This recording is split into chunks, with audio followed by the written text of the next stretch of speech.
알면 당신도 범죄라. 두꺼봐 두꺼봐 한 밥 줄게 세법다. 예, 세법이 늘 궁금하시죠? 그렇다면 저희와 함께 하시기 바랍니다. 범죄라 MC 김호룡입니다. 반갑습니다. 그 말도 맞는 말이지만 옛 법을 알아야 새 법이 의미가 있습니다.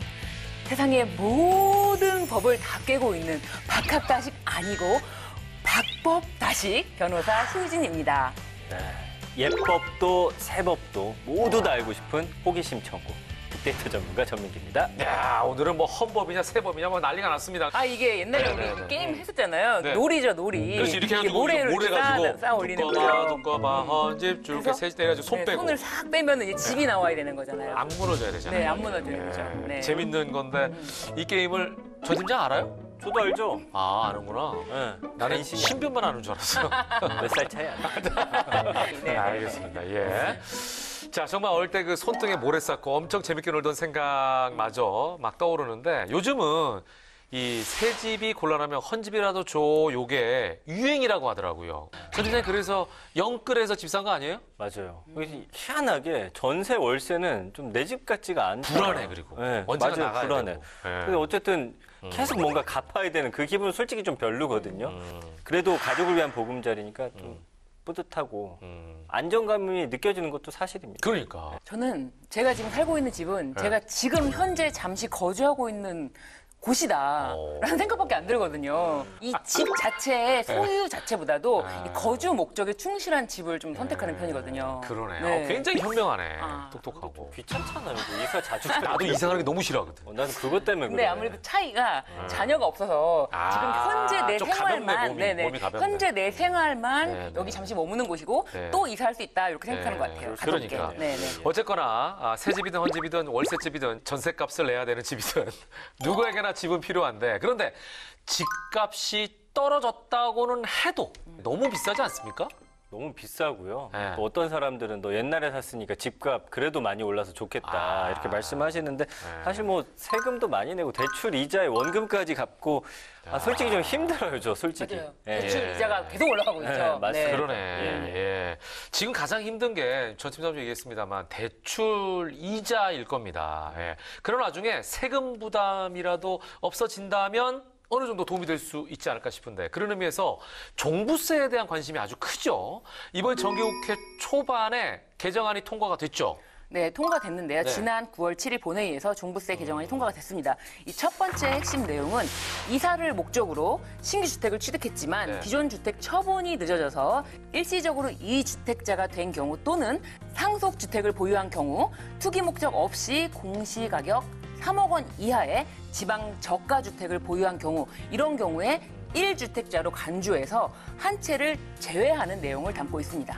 이렇게 되면 이제 중과세율 그 적용이 면제가 되면서 기존에는 다주택자로 분류가 돼서 1.2에서 6%의 세율로 세금을 내야 됐는데 이 개정안이 시행되면 그 절반 수준이죠. 0.6에서 3%의 기본 세율을 부과받게 됩니다. 네.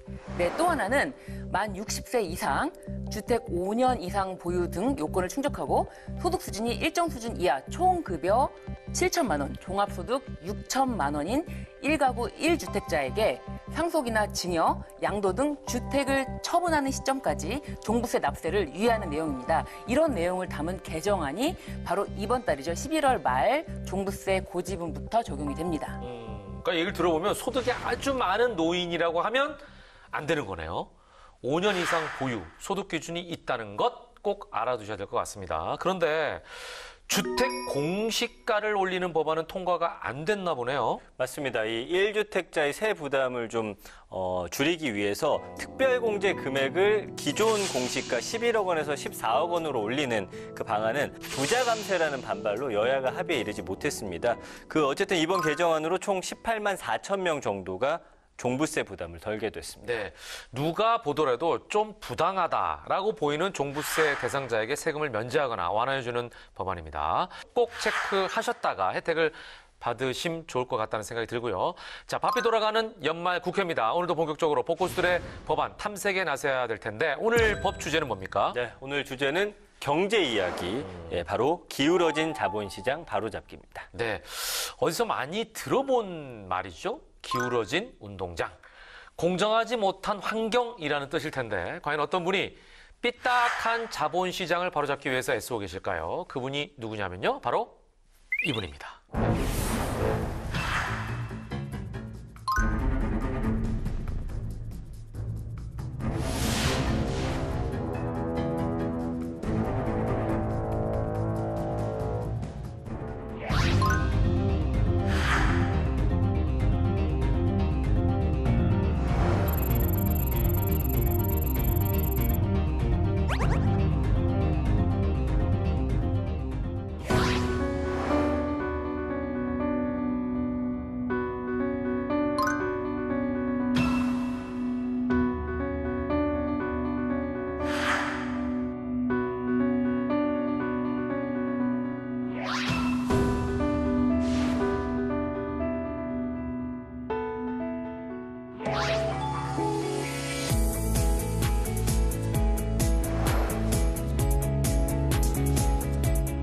이사의 책임, 충실 의무가 중에는 주주에 대해서도 비례적으로 네. 책임을 져야 된다. 마음대로 우리한테 의사도 묻지 않고 분할하지 마. 분할을 했다. 네. 한다고 결의했으면 네. 내 주식 네가 시가로 사가. 누구 한 사람이 많이 알고 누구 한 사람이 적게 알면 그 자체가 불공정성으로 이어질 수 있다는 것이기 때문에 그 공시를 하고 그거에 따라서 팔아라.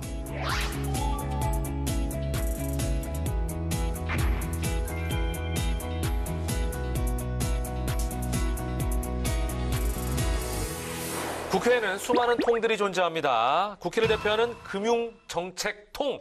고향 일산에 새로운 혁신 바람을 일으키고 있는 이용 의원께서 함께하셨습니다. 어서 오십시오. 예, 안녕하세요. 반갑습니다. 네.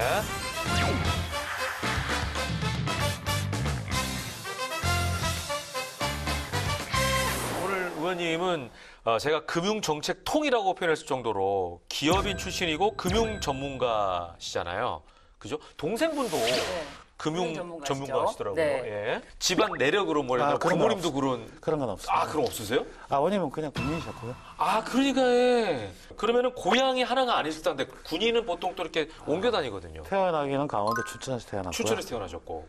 뭐 초등학교 1학년 때 부산으로 이사를 가서 부산에서 고등학교까지 나왔고요. 그래서 지금 약간 사투리는 부산 사투리를 쓰시는 약간 거고. 있죠. 예. 그다음에 대학 들어오면서 서울 예. 그리고 뭐 일시적으로 경기도에도 몇 번 살고 경기도. 예. 이렇게 뭐 지역도 옮겨 다니셨듯이 네네네. 직업도 그렇습니다. 네. 기업인의 길을 가시다가 네. 굉장히 잘 나가는 또 카땡땡 은행에 계셨잖아요. 근데 이제 그걸 다 마다하고 또 정책 일로 들어오십니다. 네. 또 초기에는 의원 보좌관 하셨던데 네.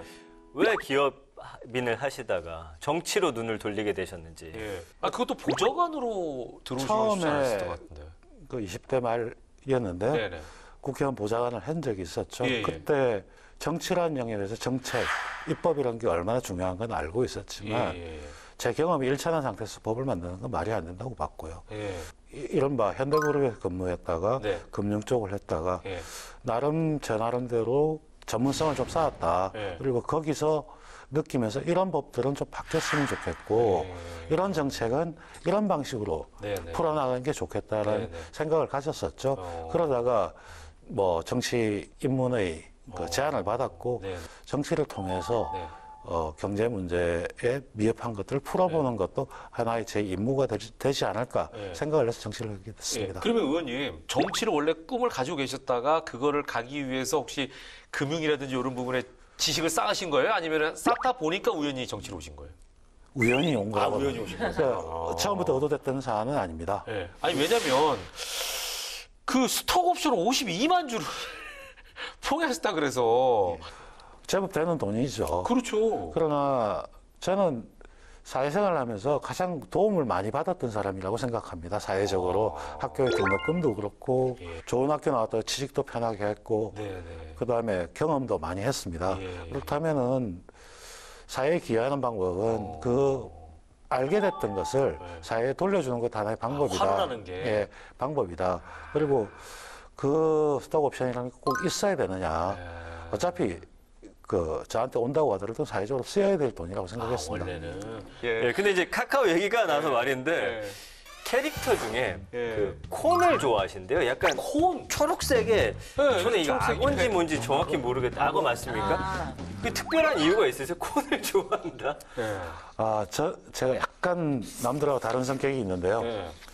가장 유행 많이 하는 건 잘 안 합니다. 남들이 다 한다는 건 좀 희귀한 거. 뭔가 좀 다른 거. 그러니까 그 당시 캐릭터에서 가장 유명했던 게 아마 라이언일 거예요. 맞아요. 라이언은 워낙 애들이 다 좋아하고. 다들 라이언을 하기 때문에 라이언을 빼고 가장 제 생각하고 유사하다. 그 이미지도 뭐 유사한 부분이 좀 있을 겁니다. 콘이라는 역할이 굉장히 중요한 조력자 역할이거든요. 이모티콘계에서는. 그런 이미지를 혹시 조금 생각하신 건가요? 그럼 다른 녀석들도 다 포지션이 있는 건가요? 있긴 한데 뭐 캐릭터 제가 알고 있기로는 다들 유명하지만 그렇죠. 뭔가 하나가 없는 거일 겁니다. 라이언은 아마 코털이 맞아. 라이언은 그러니까 뭔가가 리더상인데. 뭔가 부족한, 그러니까 꽉 차여져 있으면 거부감이 생기는데 뭔가 한 부분이 부족하면 같이 채워주고 싶은 이런 것 때문에 더 친근할 겁니다. 계획적으로 그렇게 만들었구나. 그러네요. 근데 의원님실에서는 의원님을 얀이라고 부른다고 하는데 프랑스 사진작가 중에 에드발론을 타고 다니면서 사진을 찍는 사람이 있습니다. 우리나라 DMZ도 찍었고 유명한 사진 같은 경우는 북극에 곰이 있는데 녹는 장면을 공중에서 찍은 사진이 그 사람이 최초로 찍은 사진입니다. 근데 그걸 보면 똑같은 사물도 관점을 달리 보면 다르게 해석될 수가 있다. 카카오뱅크를 만들 때 은행인데 관점을 달리해서 본다. 그런 생각을 하면서 영문 닉네임을 뭘 할까 하다가 그렇게 했습니다. 그렇게 불리우는 이유 중에 하나는 또 하나는 현대사회가 굉장히 많이 발전하고 있고요. 인터넷 모바일의 경우에 있어가지고는 제가 알고 있는 경험보다 오히려 젊은 친구들이 알고 있는 경험이 더 많습니다. 그럼 그 사람들한테 배워야 되는데 배우려면 동일한 시선에서 동일하게 이야기하지 않으면 주눅 들어서 이야기를 하지 않지 않습니까? 그러려면 호칭부터 어떤 직급이나 이런 것들을 무시하고 편하게 부르는 게 가장 중요하다고 봤습니다. 의원님께서 이걸 고집하신 거예요? 아니면 제가 고집한 게 아니고 보좌관이 하자고 해서 제안을 한 거예요? 예. 혹시 저기 앉아 계신 분? 아닙니다. 보좌관도 다 그럼 외국 이름이 있습니까? 다 있습니다. 다 있고 그렇게 불러요? 마부스, 션, 션이 있고 지니, 저 친구는 벨라. 벨라인가요, 성격이? 근데 벨라가 의원님을 진짜 동생 보듯이 굉장히 편안한 느낌으로 보고 있어요. 재밌습니다. 예. 자, 아무튼 이제 이거 국회로 들어오셨는데 그동안에 가장 보람 있었던 의정이나 입법 활동 중에 하나를 좀 꼽아달라고 부탁드린다면은 뭐가 있을까요? 뭐 자본시장법 같은 경우가 하나 있는데요. 우리나라가 이제 주가 조작, 시세 조정 행위가 있으면 보통 이제 금감원에서 검사를 해서 금융위를 통해서 검찰에 고발을 합니다. 검찰에서 고발을 해서 실형이 때려지거든요. 실형이 때려질 때 벌칙이 하나 있는데 벌금이 있습니다. 몰수를 할 수 있게 돼 있는데 몰수는 이제 그 시세 조정을 통해서 추가적으로 이익을 얻거나 아니면 손실을 회피한 금액을 몰수를 때릴 수 있다고 돼 있습니다. 근데 법원에서 한 번도 몰수를 때린 적이 없습니다. 그래요? 그 이유는 그 금액을 정확하게 산정할 수 있는 기준이 없다. 이런 게 있어가지고 실질적으로 실행이 안 됐던 게 있습니다. 근데 작년에 법안을 통과시켰는데 시세 조정에 사용된 돈 전액, 계좌에 드나든 돈 전액을 몰수하는 걸로 바꿨습니다. 그러니까 수치상으로 나타난 거는 다 그냥 가져갈 수 있게. 예를 들면 도박의 경우에 도박 판돈을 다 가져가는 경우나 마약 거래일 때 그 금액 모든 걸 몰수하는 조항이 형법에 있는데 그걸 자본시장법에 원용됐습니다. 그래서 앞으로 경제법에서 가장 중요하게 봐야 될 게 불법 행위가 있었을 때 페널티가 아주 강해야지만 사전적으로 안 하죠. 그렇죠. 징벌적인 성격이 있어야 그런 되는 성격을 거죠. 예. 띠게 만든 게 가장 재밌는 법안 중에 그러니까 하나죠. 경제범죄에 대해서만큼은 단순한 형법적인 벌금형으로는 사실 금액이 너무 작거든요. 그렇기 때문에 몰수나 추징이 매우 중요한데 또 법원에서는 몰수나 추징은 또 기준이 필요하고 그렇죠. 그 기준을 세워주셔서 정확하게. 앞으로 법원에서는 그 기준에 맞게 판결을 할 수 있기 때문에 이 경제범죄인들에 대해서는 굉장히 지금 경각심이 커지게 될 것 같아요. 네. 알겠습니다. 자, 자본시장이 기울어진 운동장을 바로 세우겠다라는 이용우 의원님의 의도를 제가 충분히 느낄 수가 있었습니다. 자, 그러다 보니까 이 금융정책통으로서 전문 분야이자 국회 입성 포부가 담긴 법안들 지금부터 이제 본격적으로 살펴보도록 하겠습니다. 차트 준비됐죠? 네, 차트로 준비를 해봤습니다. 자, 이용우 의원님의 기울어진 자본시장 바로잡기 그 첫 번째 법안은요. 주주는 평등해야 하는 법, 공정상법, 상법 개정안입니다. 주식. 요즘에 사실 개미들은 곡소리가 나거든요. 어떤 취지에서 이 법안을 발의하셨나요? 이게 보면 아마 2007년인가 8년에 대법원 판례가 하나 있었습니다. 회사의 이사가 어떤 행위를 했을 때 네. 그게 회사에 손실을 입히면 배임이 돼버립니다. 예. 그러면 처벌이 되게 돼 있는데 네. 회사의 손실이 아니고 주주에게 손실을 입혔을 때 네네. 그것도 배임이다 했었는데 대법원은 주주의 손실을 입힌 거는 배임이 아니라고 판결을 내버렸습니다. 배임이 아니기 때문에 이사들이 그런 행위를 하는 거에 꺼리낌이 없었습니다. 이걸 방지하기 위해서는 이사의 책임, 충실 의무가 중에는 주주에 대해서도 비례적으로 네. 책임을 져야 된다. 대주주나 소액주주도 네. 그 비율적으로 책임이 가야 되지. 만약에 예를 들어서 대주주가 30을 가지고 있고 소액주주 70을 가지고 있는데 행위가 벌어졌는데 대주주가 60을 먹고 여기 30 내려지면 이거는 소액주주에 대해서 배임 행위를 한 거다. 이런 조항을 상법에 반영하기로 해서 법안을 제출한 것입니다. 예, 지금 말씀 중에 이제 주주의 비례적 책임이라는 얘기를 하셨거든요. 그러니까 내가 얼마나 가지고 있냐에 따라서 만약에 책임을 질 때도 그렇게 지고 이익이 생겨도 그렇게 가져가라. 그리고 그런 거를 이제 이사회에서 하게 돼 있는데 이사회에서 그렇게 취급하지 않은 행위를 했을 때는 이사는 배임에 해당되기 때문에 네네. 처벌을 받게 되죠. 그러면 이사들이 그런 것들을 하지 않으려고 주주를 보호하는 장치를 마련하게 돼 있습니다. 그런 걸 하게 만드는 가장 근원적인 법안이라고. 우선 예. 의원님께서 말씀하시는 네네. 것 중에 예를 들자면은 물적 분할을 예를 들 수가 있는 건가요? 물적 분할도 예가 될 수가 있습니다. 자, 물적 분할이라는 게 참 어려운 단어인데요. 이렇게 하겠습니다. 아버지가 있고요. 아들이라고 치시죠. 네. 아들 제가 돈을 들여서 키우고 쭉 했습니다. 네. 근데 그 투자자가 네. 저한테 투자를 했더니 예. 이 아들이 잘 될 거라고 생각해서 투자를 한 거거든요. 예. 근데 분할을 해버립니다. 100%로. 네. 그랬다가 새로운 주주들을 끌어들여 버리는 거죠. 그러면 저쪽 아들에게. 예, 여기 두 사람은 예. 나 했는데 이쪽하고는 전혀 주식이 관련이 없고 황당한 거죠, 그러면. 우리 죄송합니다. 이 사람 본 게 아니라 예. 아들을 본 건데. 저한테 10% 예. 자회사 100%인데 예. 100%를 떼놨다가 다시 여기를 50대 50으로 하면 갑자기 나한테는 자식에 대해서는 5의 권리밖에 안 생기는 현상이 발생하지 않습니까? 그러네요. 그런 현상이 보면 대주주와 소액주주의 문제 여기에 걸리는 부분입니다. 전 팀장, 작년에는 그야말로 주식 연풍이었는데 동학개미들이 굉장히 많이 늘어난 상황인 거죠. 그렇죠. 이제 작년에 동학개미 운동 많이 들어보셨을 텐데 국내 상장사에 투자한 소액주주가 1년 만에 80% 가까이 늘어났거든요. 그 기업평가 사이트 CEO 스코어가 국내 상장사 중 2019년과 이제 비교 가능한 2,041개 기업의 소액 주주 수를 이제 조사를 해봤더니 작년 말 기준으로 총 4,493만 6,847명으로 집계가 됐는데 이게 2019년 말에 2,502만 4,942명에 비해서 무려 79.6%. 거의 80%네. 네. 1,991만 1,909명이 증가한 수치입니다. 현재 그 소액주주가 상위 20개사 지분 98%를 소유하고 있다고 합니다. 어마어마하네요, 소액주주가. 네, 그래서 의원님께서 개정을 내셨는데 이 주주의 비례적 이익을 추가한다 이런 내용인데 이게 법적으로 규정이 되면은 어떤 변화가 있게 되나요? 그렇게 되면은 상장하려고 하는 회사에서 상장된 회사가 어떤 의사결정을 할 때 네. 그 의사결정의 결과가 대주주만의 이익이 아니고 소액주주를 어떻게 보호하고 이걸 장치를 마련할 것인가를 하지 않으면 그 회사의 이사들은 배임의 행위로서 처벌을 받게 돼 있습니다. 못하게 돼 있습니다.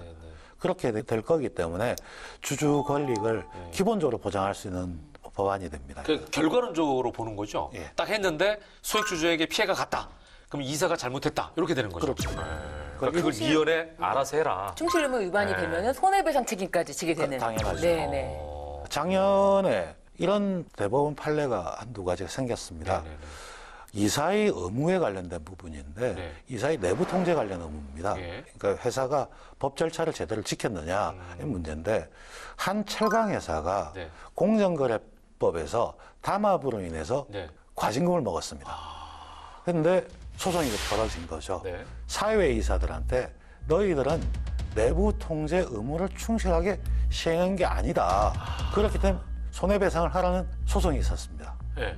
그렇게 결과는요? 결과가 어떻게 되겠습니까? 아니 나는 사회이사고 네. 내부에서 일어나는 내부 통제를 수가 잘 없다. 알 수도 없다. 네, 그렇죠. 사회사는 그럴 만하죠. 그럼 예. 그런데 판결은 책임이 있다. 배상을 하라고 했습니다. 그래서 사회이사, 이사가 할 수 있는 의무라고 하는 게 굉장히 큽니다. 그러네. 그렇게 되면 이사도 보면 사회에서 가서 예. 대충 도장을 찍어주는 게 아니고 잠깐만 좀 꼼꼼하게 봅시다. 봐라. 그래야지만 회사의 내부 통제도 제대로 이루어질 수 있는 그런 현실입니다. 현재 판례가 그렇게 쌓이고 있습니다. 아마 신 변호사님 네. 잘 아실 겁니다. 그러네요.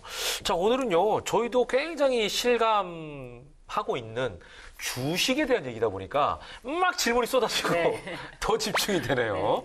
물론 매 순간 집중합니다만. 네. 네.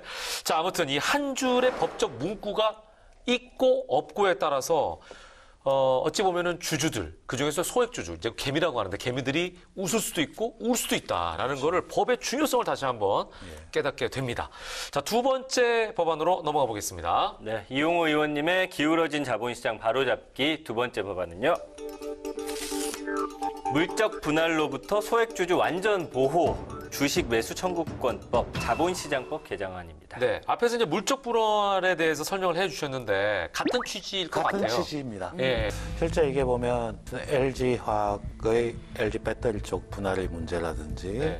작년, 재작년에 물적 분할과 동시 상장이 거의 유행하다시피 하고 그 과정에서 소액주주는 주가가 뭐 한 30-40% 빠지고 네.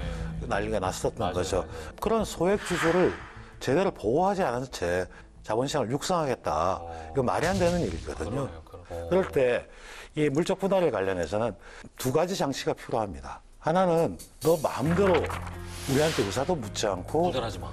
분할했다 네. 한다고 결의했으면 네.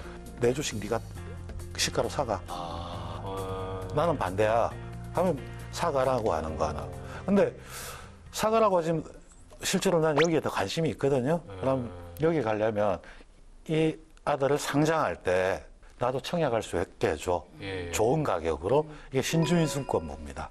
이렇게 주는 게 세트가 될 수 있는데 최근에 이제 9월 달에 이제 정부가 하겠다고 했던 거는 그게 아니고 현물 배당을 해주겠다. 이 아들 주식을 얼마를 주겠다. 예. 찬성을 하면 예. 그러면 그 효과가 똑같이 갈 수 있지 않습니까? 그래서 정부가 전향적인 안을 냈습니다. 요게 이제 케이스가 있었는데 올해 아마 메르세데스 벤츠가 예. 트럭 사업부를 분할했는데 예. 그 분할할 때 모회사 주주한테 예. 자회사의 주식을 60%를 현물 배당을 해주겠다. 이렇게 하니까 그러면 충분히 납득할 만하다. 억셉트하는 거죠. 예, 예. 그렇게 하는 조치가 필요합니다. 그래서 제가 이제 처음에 이걸 준비할 때 상법은 법을 바꿔서 해야 되기 때문에 상당히 시간이 걸릴 수가 있고 네네. 그 외에 이런 사안은 정부가 의지만 있으면 할 수 있는 사안이다. 그렇게 생각하기 때문에 작년 10월 달부터 국정감사에 문제 제기를 했었고 대통령 선거 과정에서 여야 공이 이에 대한 주주 보호 방안이 필요하다는 공약들이 나왔습니다. 그러다 보니까 금융위에서도 이런 제도를 마련했고 아마 시행령 마련하고 이렇게 되면 올해 말쯤이면 이런 조치들이 시행될 수 있을 것 같습니다. 그러네요. 상당히 큰 예. 성과입니다. 그 기대가 되네요. 예. 글로벌 스탠다드는 사실 모 회사와 자회사를 동시 상장하는 걸 거의 잘 안 합니다. 미국의 경우도 몇몇 회사 동시 상장돼 있는 경우가 있는데요. 모 회사의 주주를 보호하는 장치를 마련해야 되고 마련하지 않으면 소송에 의해서 많은 부분의 배상을 해야 될 책임들이 주식 관련 법안에 담겨 있기 때문에 하지 않는 행위들입니다. 그렇군요. 자, 지금 이제 뭐 미국 얘기를 해주셨는데 사실 이제 물적 분할에 있어서 소액 주주를 보호하는 장치가 해외, 특히 미국이나 일본에서는 구체적으로 어떻게 돼 있는지 이거 좀 추가적으로 설명해 주시겠어요? 미국과 일본 같은 경우 예. 법적으로도 그 일부 주주에게 손해를 입히게 되면 손해배상 책임이 있지만 예. 일본의 경우에 증권시장 상장 규정이 있습니다. 예. 내부 규정이죠. 예. 미국 같은 경우에도 상장할 때 내부 심사 규정이 하나 있습니다. 예. 그 규정에는 어떻게 규정되어 있느냐 하면 네. 동시상장이나 이런 경우에 있어가지고 모회사 주주의 자본적 구성, 그거 똑같이 비례적인 겁니다. 네. 자본적 구성을 변경하는 경우에는 네. 상장에 제한을 둔다. 이렇게 되어 있습니다. 그러니까 주식에 대해서 비례하지 그렇죠. 않고 예. 마음대로 누구한테 변경하면 거에 대해서는 그렇게 되면 만약에 변경하려고 하면 네. 그 주주들 가서 다 동의받으면 되죠. 물어봐라. 동의받는 절차 없이 일방적으로 할 수가 없게 돼 있죠. 아무튼 이 법안이 통과가 되면 보니까 소액 주주들에게는 뭐 많은 그 이득이 있을 것 같은데 그 외에 또 어떤 효과를 기대하십니까? 저는 우리나라 자본시장에서 자금을 조달하러 나오는 회사들, 상장하는 회사죠. 상장하는 회사들은 기본적으로 새로운 주주를 초대하는 겁니다. 그렇죠. 초대를 하면 그 주주를 그 주주대로 대접을 해줘야 될 겁니다. 대접을 해주면 보호해주고 회사가 그렇게 같이 성장하는 거지 않겠습니까? 그렇게 되면 자본시장이라고 하는 게 좀 더 효율화되고 좀 더 커나갈 수 있는 계기가 된다고 봅니다. 더 경제 활성화되겠네요. 그렇죠. 예. 자, 물적 분할에 따른 소액 주주의 피해를 막을 수 있는 두 번째 법안까지 세밀하게 살펴봤습니다. 자, 이제 마지막 세 번째 법안으로 넘어가 보겠습니다. 네, 이용우 의원님의 기울어진 자본시장을 바로잡을 다음 법안은요. 내부자 불공정 주식거래 아웃, 주식 대량 매도 사전 공시 의무법 두 번째 자본시장법 개정안입니다. 네. 내부자 불공정 주식 거래는 이거 완전 불법 아닌가요? 내부자 정보를 이용했다면 네네. 불법이죠. 예. 근데 내부자 정보를 이용했는지 여부를 조사를 해야 될 겁니다. 예. 한 가지 아까 제가 스톡옵션 같은 얘기도 했지만 제가 주식을 많이 가지고 있을 때 그걸 어느 날 팔 수 있습니다. 네. 근데 다른 주주는 모르잖아요. 그렇죠. 나중에 공시돼서 압니다. 누가 팔았구나. 그러면 그 물량이 나오면서 주가가 빠졌을 때 떨어지죠. 소액 주주는 아닌 밤중에 홍등 깨죠. 그렇기 때문에 작년에 여러 회사들이 그런 현상들이 있었는데 미국 같은 경우에 있어가지고는 회사의 내부 임원이나 이런 사람들이 주식을 팔았을 때 기본적으로 뭐냐면 저 사람 내부자다. 이렇게 보고 조사를 하게 돼 있습니다. 근데 조사를 면책해 주는 경우가 뭐냐면 내가 내 사정에 의해서 다음 달부터 언제까지 주식을 몇 주를 팔 거다고 공시를 합니다. 그러니까 사전 공시. 사전에 미리 공시를 하고 팔기 전에. 그러면 투자자가 알죠. 그렇죠. 저기 회사 임원들이 판다. 회사가 안 좋아졌나? 그럼 내가 먼저 좀 그럴 조치를 수도 취해야지 이렇게 그럴 수도 있습니다. 할 수 있는 거죠. 근데 그 사람은 세금 내기 위해서 할 수도 있고 소득 판단을 해서 하죠. 알게 만드는 거죠. 그리고 그 방식대로 그대로 팔면 조사를 안 합니다. 그런 법안입니다. 그러네요. 근데 지금 이제 주식을 몰라도 다들 아는 사건이 하나 있었습니다.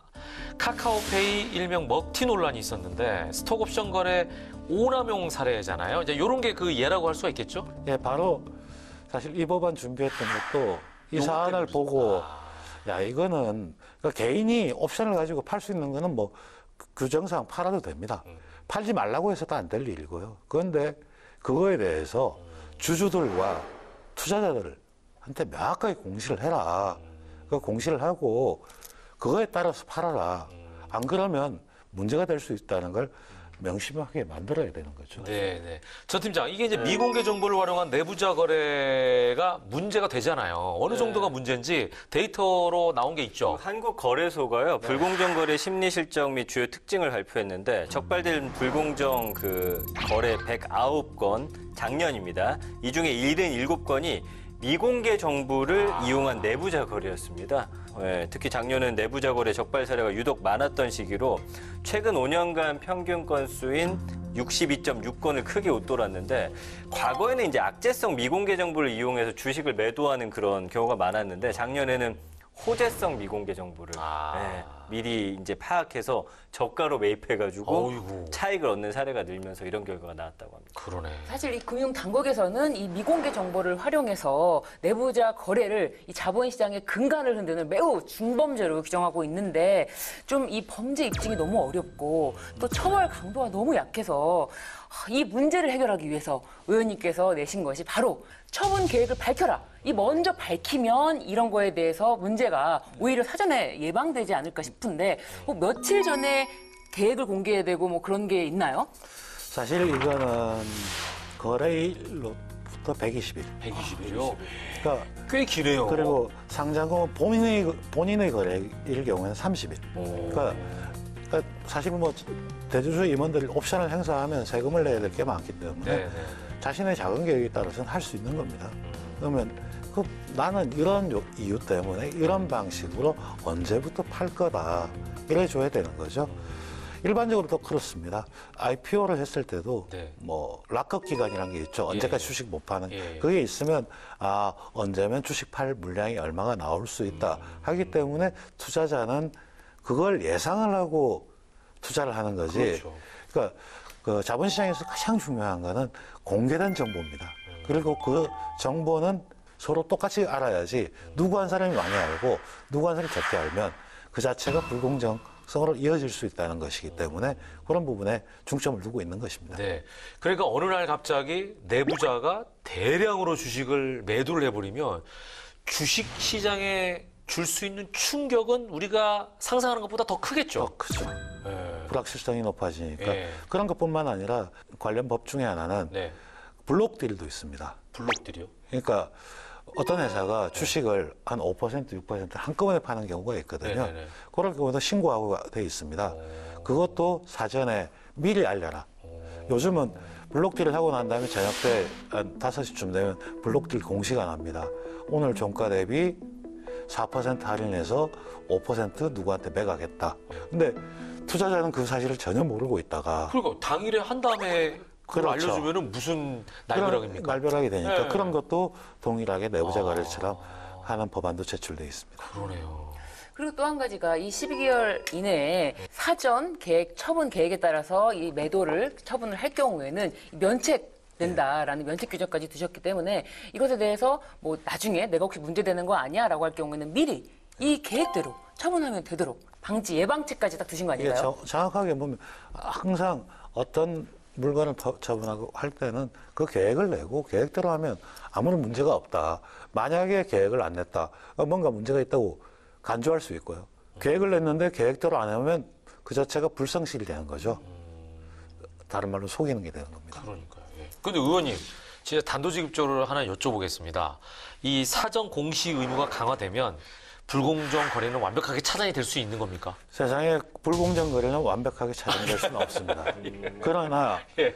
페널티가 강하다면 예. 그것 때문에 더 조심하게 돼 있고 그러면서 투명성은 더 높아질 것입니다. 네네네네. 아유, 뭐 짧고 굵게 말씀해 주셨습니다. 네. 그러니까 그만큼 경제 활동에 있어서 굉장히 중요한 부분을 차지하는 시장이기 때문에 그 시장을 투명하게 하는 것이 중요하다. 아마 이런 취지로 이 법안을 발의하신 것 같습니다. 자, 이렇게 해서 오늘 세 가지 법안에 대해서 다 얘기를 좀 나눠봤습니다. 네. 좀 한 가지 여쭙고 네, 싶은 네. 게 경제 전문가시니까 지금 인플레이션 뭐 세계적으로 굉장히 심하잖아요. 네. 그냥 다들 이거 궁금하실 것 같아요. 아니, 대체 언제 좀 나아질까요, 우리 경제? 나아는 집니까? 아니, 지금 가장 주목하고 또 주의해서 우리가 해야 될 부분이 뭔지 좀 말씀해 주시죠. 그러니까 뭐 현금을 좀 더 쌓아놔라. 별 얘기들 많이 하잖아요. 뭐가 안전한 거 아니야? 예를 들어서 그게 아니라 경제 상황이 불확실하니까 이런 루머들이 많이 나온다 이거죠. 예, 맞아요. 이제 불확실하면 예. 어느 상황이 전개되는 확인을 하고 투자할 가능성이 높죠. 예. 그렇기 때문에 좀 더 리스크에 노출되는 걸 줄여야 되는 건 맞고요. 근데 인플레이션은 빠른 시일 내에 뭐 잡힌다고 생각하진 않습니다. 그래요? 특히 이제 글로벌 밸류 체인의 변화가 있는 상황이기 때문에 상당히 오래 갈 수가 있는 상황이고요. 그러면 그런 가격을 인위적으로 어떻게 할 수는 없을 겁니다. 그러나 그럴 경우에 경제당국에서 봐야 될 거는 그럴 경우 누가 제일 많이 피해를 보느냐. 피해를 보는 거는 바로 서민과 취약계층입니다. 그 취약계층을 두텁게 보호하는 장치를 마련해야 됩니다. 얼마 전 민생경제대책위원회에서 제가 그런 말을 한 적이 있습니다. IMF 때 IMF가 우리나라에 권고한 사항이 두 가지였다. 하나는 가격 기능을 정상화해라. 저금리로 해서 정책금융으로 되지도 않는 산업에 투자를 했다. 부실이 있는 거 가격이 제대로 해야 된다. 금리를 많이 올리게 만들었습니다. 그리고 두 번째가 사회 안전망을 확충하라는 거였습니다. 가격 기능이 되게 되면 거기서 적응하지 못하는 취약계층이 나타납니다. 그 사람들을 둘러쌀 수 있는 안전망을 강화하라고 했습니다. 그래서 김대중 정부 때 있었던 게 의료보험 개혁이라든지 사회복지제도 개혁을 통해서 현재는 차상위 계층까지도 포괄하는 이런 것들이 만들어졌습니다. 그만큼 그 사회가 두터워진 거죠. 물론 요즘도 그런 보호막 밖에 있는 사람이 많기 때문에 더 촘촘하게 두텁게 쌓아야 되는데 가격이 이렇게 변동하고 할 경우 어려워질 때는 바로 그걸 쌓아야 되고 그러려면 당연히 재정 수요가 높아질 수밖에 없고 그렇다면 지금 정부처럼 감세라고 하는 이런 식의 정책은 잘 맞지가 않는다. 저는 이렇게 보고 있습니다. 네, 지금 잠깐 언급하셨는데 국회 안에 계신 분이나 밖에 계신 분이나 많은 분들이 경제가 안 좋으니까 규제를 좀 완화해서 활성화시켜라라고 얘기를 많이 하시는데 의원님은 시대에 맞는 규제, 그죠? 해야 될 규제는 그럼에도 불구하고 해야 된다. 이제 이런 주의신 것 같아요. 그죠? 앞으로는 그러니까 어떤 의정 활동과 계획을 갖고 계신지 좀 말씀해 저는 주시기 바랍니다. 규제는 합리화해야 된다는 게 맞고요. 현재 있는 규제 중에 이미 그 역할이 다 떨어진 규제도 있습니다. 그러나 새롭게 필요한 규제가 있습니다. 자, 기후환경 위기를 이야기하셨습니까? 저는 규제가 어떤 경우에는 혁신을 낳습니다. 내연 자동차의 경우에 캘리포니아 연비 규제로 인해서 연비가 좋은 차를 계속 생산하게 만들었죠. 유로 지역도 마찬가지입니다. 그 자동차 회사가 내연기관 탄소 배출에 대해서 아무런 규제가 없었다면 전기차를 왜 만들겠습니까? 수소차를 왜 만들겠습니까? 2030년, 35년부터는 내연기관을 생산할 수 없다니까 그거에 대해서 새로운 것들을 찾아 나가죠. 그래서 규제라고 하는 시대에 맞는 게 필요합니다. 환경, 안전 이런 부분은 강화될 수밖에 없는 거고요. 그럼 그 강화된 기준에 기업은 살아남게 새로운 걸 찾아 나갑니다. 그냥 가만히 두면 그냥 지금 이대로죠. 그러네요. 예. 왜 바꿀 이유가 없지 않습니까? 지금도 엄청나게 막 매연을 뿜어내면서 달리겠죠, 자동차가. 예를 들어. 20, 30년 전만 해도 환경 규제를 환경 이야기하면 등 따스운 소리 하고 있네. 지금 무슨 환경이냐. 하지만 지금은 환경 당연하게 여기죠. 그렇죠, 그렇죠. 그전에는 그 기후변화라고 했지만 지금은 기후위기라고 표현하듯이 시대적 그 상황이 바뀌면 규제의 내용도 바뀌는 것입니다. 네, 알겠습니다. 자, 오늘 의원님께서 뭐 훌륭한 말씀을 해주셨는데 두 분도 응원 메시지 하나씩 전해주시죠. 네, 의원님의 의정 활동이 앞으로도 이 자본시장이라든지 또 그 와중에 소외되는 또 소액 주주들에 대한 보호까지 전부 다 커버가 되면서 이 불공정한 주식 거래 이런 거를 근절시키고 또 규제를 통해서 창의적인 또 다른 또 기업의 활동까지 또 봐주시는 그런 의원님의 입법 활동을 저는 열렬하게 응원하도록 하겠습니다. 네, 고맙습니다. 그 의원님 인터넷 강의 있으면 듣고 싶네요. 공식적으로 너무 나 주식 강의 좀 듣고 싶다. 그렇죠.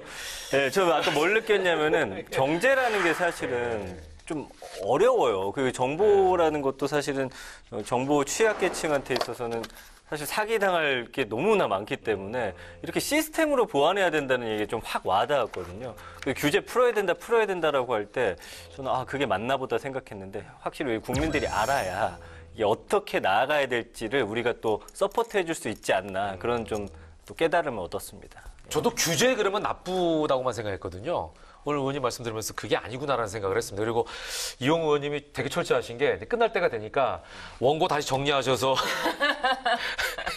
이거 꺼주시고 펜도 정리하셨습니다. 지금. 예. 이미 마음을 떠나셨나요? 퇴근하실 때가 되신 거 빨리 끝내라라는 사인을 좀 주신 것 같으세요. 예.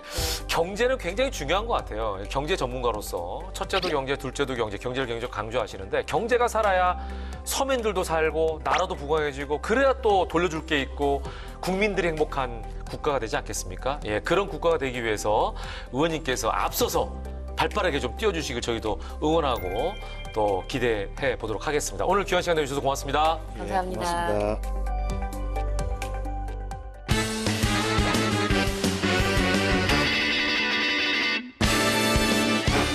알다가도 모르겠고 모르다도 알 것 같은 법 때문에 속 터지는 분들의 속을 시원하게 듣는 시간. 궁금할 법 하지. 요즘에는 이제 운동들 많이 하시죠. 건강 때문에 그렇습니다. 저도 6살 아들, 딸 쌍둥이만 생각하면 운동해야지 이런 생각을 매번 네. 하게 되는데 그러다 보니까 이제 지역마다 운동 관련 동호회도 꽤 활성화가 되고 있습니다.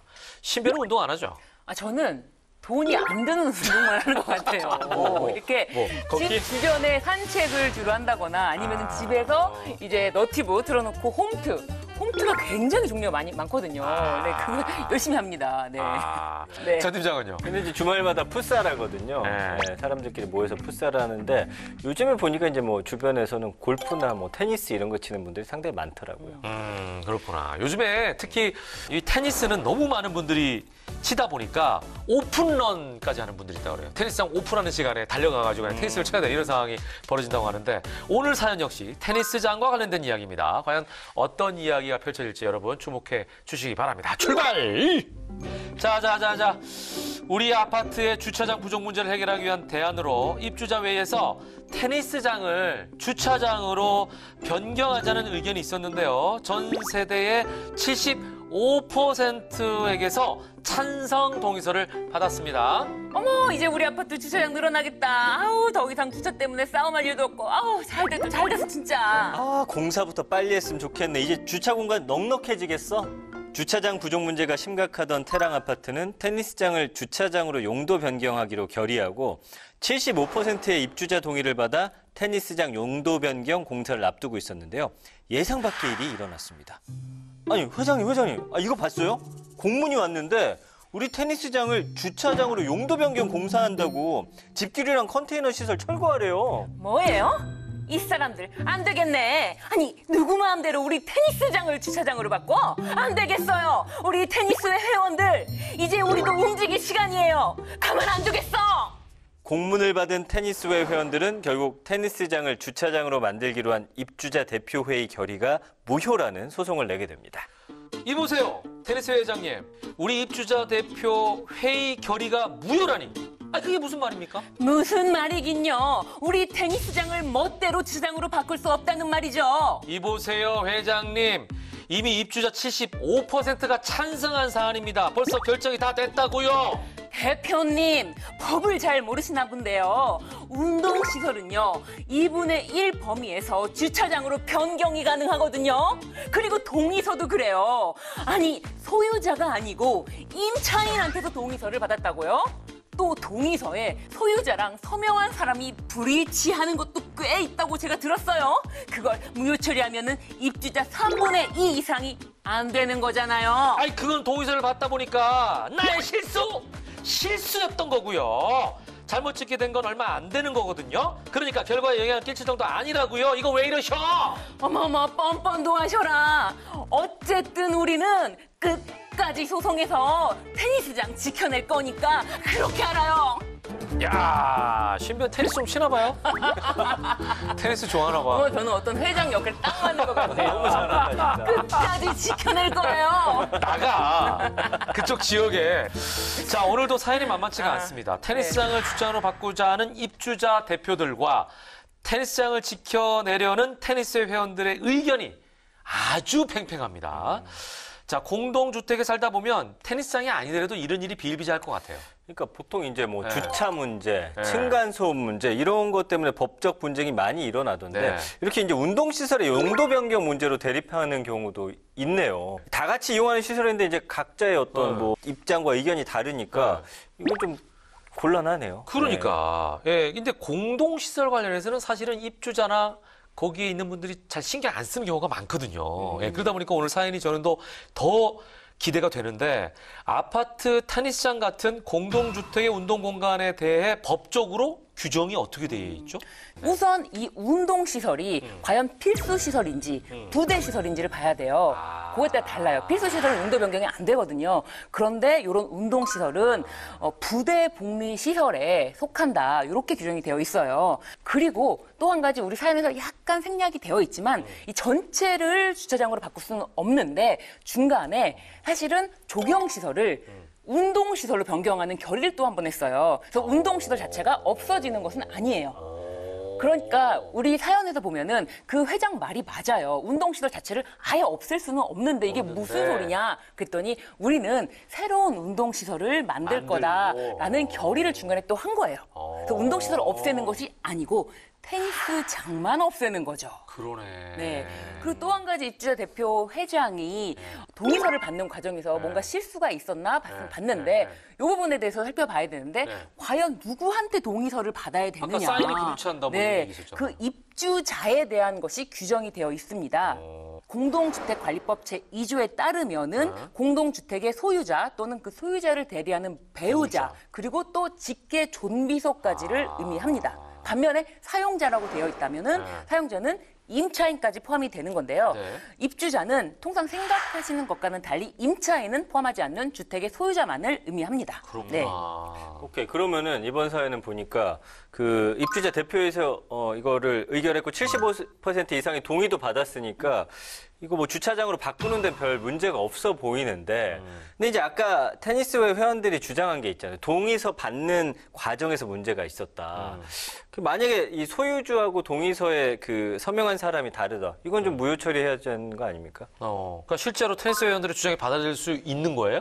이게 실제 있었던 일인데요. 이 법원에서 보건데 입주자 대표회의 결의가 이 공동주택 관리 법령을 위반했다고 보기 어렵다라고 판단했어요. 결과적으로는. 그래서 살펴보면 이 주민투표 절차상 과연 이 투표가 무효에 이르게 할 정도의 어떤 의결 정족수를 결의한 것인지를 봤는데 그 정도가 결여된 것은 아니다. 그리고 동의서에 사인이 다르다라고 했던 부분은 아파트 소유자의 배우자라든지 직계 존비속이라든지 이렇게 서명이 소유자와 다르게 되더라도 입주자에는 포함이 되기 때문에 이거는 유효한 투표다라고 인정이 된 거죠. 그러네. 맞습니다. 네. 그러니까 이번 사연처럼 요즘에는 아파트 그 공용 공간 두고서 분쟁이 좀 많더라고요. 지난 여름이었잖아요. 경기도의 한 아파트에서 한 입주민이 공용 공간에다가 엄청 큰 수영장 설치해가지고 그것도 문제가 됐었거든요. 그러니까 그 사건으로 이제 입주자 대표회를 통해서 그 입주인을 퇴거해야 한다. 뭐 이런 이야기도 나왔다고 하는데 입주민 자체를 퇴거할 수 있는 건가요? 그거는 이제 그만큼 너무 이기적인 사람이 우리 아파트의 공동주택에 살 수 없다라는 어떤 강력한 표현이겠지만 법적으로는 안 되는 거죠? 그렇죠. 퇴거를 시킬 수는 없겠지만 그럼에도 불구하고 공용 부분을 단독으로 점유하는 거잖아요. 그런 것은 불법 점유이기 때문에 그런 점유에 대해서는 철거를 시킬 수가 있는 거죠. 네, 이렇게 보시면 되겠습니다. 요즘에는 그 아파트가 아니잖아요. 단순하게 사는 게 아니라 그 안에서 문화적인 공간까지 다 공유한다는 개념이 이제 많이 생기다 보니까 앞으로 이런 분쟁이 그러다 보면 많이 늘어날 것 같기도 한데 이럴 때 법적으로 어떻게 대응하는 게 바람직할까요? 아무래도 이 공동주택이다 보니까 이 분쟁이 일어날 때는 그래도 그 구성원들 간에 이 절충점을 찾는 것이 가장 중요한데 입주자가 아닌 외부인이 그 입주민들의 이용하는 시설에 함부로 들어가게 된다. 이런 경우에는 대법원 판례를 고려해 보건대 건조물 침입죄까지 성립될 가능성이 있기 때문에 이 외부인들이 아파트의 공용 시설을 이용하는 것은 입주자 대표 회의와 반드시 논의해 볼 문제이다라는 말씀을 드릴게요. 그러네요. 예. 자, 아파트나 빌라 등을 대부분 이제 공동주택이라고 표현을 하죠. 공동주택이란 말 그대로 함께 사는 주택을 이르는 말 아니겠습니까? 앞으로는 이런 법적 분쟁 없이 공동주택이 이웃과 함께 더불어 사는 공간이 됐으면 좋겠다라는 바람을 가져봅니다. 자, 오늘 공구법에서 아파트 입주자 범위에 대한 이야기를 했지 않습니까? 임차인을 포함하지 않은 소유권자나 그 배우자, 직계 존비속만 입주자로 간주하고 입주자 투표에 참여할 수 있다고 했는데 임대주택이 혼합돼 있는 혼합주택 단지의 임대주택 거주자도 이제 입주자 대표 회의에 참여할 수 있게 된다면서요? 네, 이 서울시가 이 서울 시내 아파트 민원과 네. 관리상 보완점을 반영한 제16차 서울특별시 공동주택관리규약 준칙 개정안을 시행한다고 밝혔는데요. 이 분양세대와 임대세대가 함께하는 이 혼합주택 단지에서 네. 임대주택 거주자는 임대사업자로부터 이 권한을 위임받은 범위 내에서 입주자 대표 회의와 단지 관련 운영과 이 관련된 사항을 공동으로 결정할 수 있게 됐습니다.